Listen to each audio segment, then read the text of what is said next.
Hey there friends, welcome to Casting with Kirk. I'm Kirk, glad you're joining me today. So when it comes to pitching lures, a lot of times it pays to learn to do it with both hands, your dominant and your non-dominant. And there's certain times that it shines better to use one or the other. And today's video, we're gonna go down by the water and we're gonna learn about that. So as we talked about in the previous video with pitching, is you've got your dominant hand, you got your reel handle facing up, you got your lure in your non-dominant hand, and you pitch it out to your target. When you're pitching with your dominant hand, you can get some really good distance. There's a lot more force behind that because it is dominant.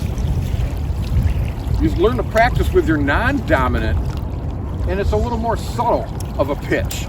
You probably won't get the same distance, but when that lure gets to the water, it's a little softer of an approach.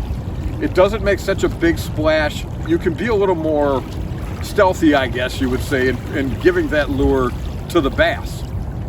Again, it takes a lot of practice because it is the non-dominant hand, and it feels awkward at first, but after a while you get used to it, and you can get a little bit shorter of a distance. So you can maybe get your boat a little closer to the dock, or if you're on the shore, you can just pitch it using that non-dominant.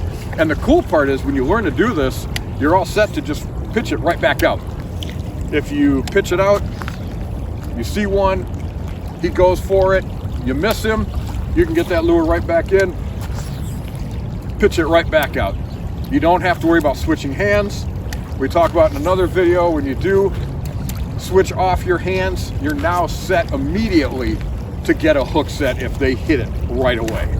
So again, you get a little softer of approach. I find that using the offhand, I sometimes have to just get a little bit of my more arm motion into it than I do with the dominant hand, which is fine.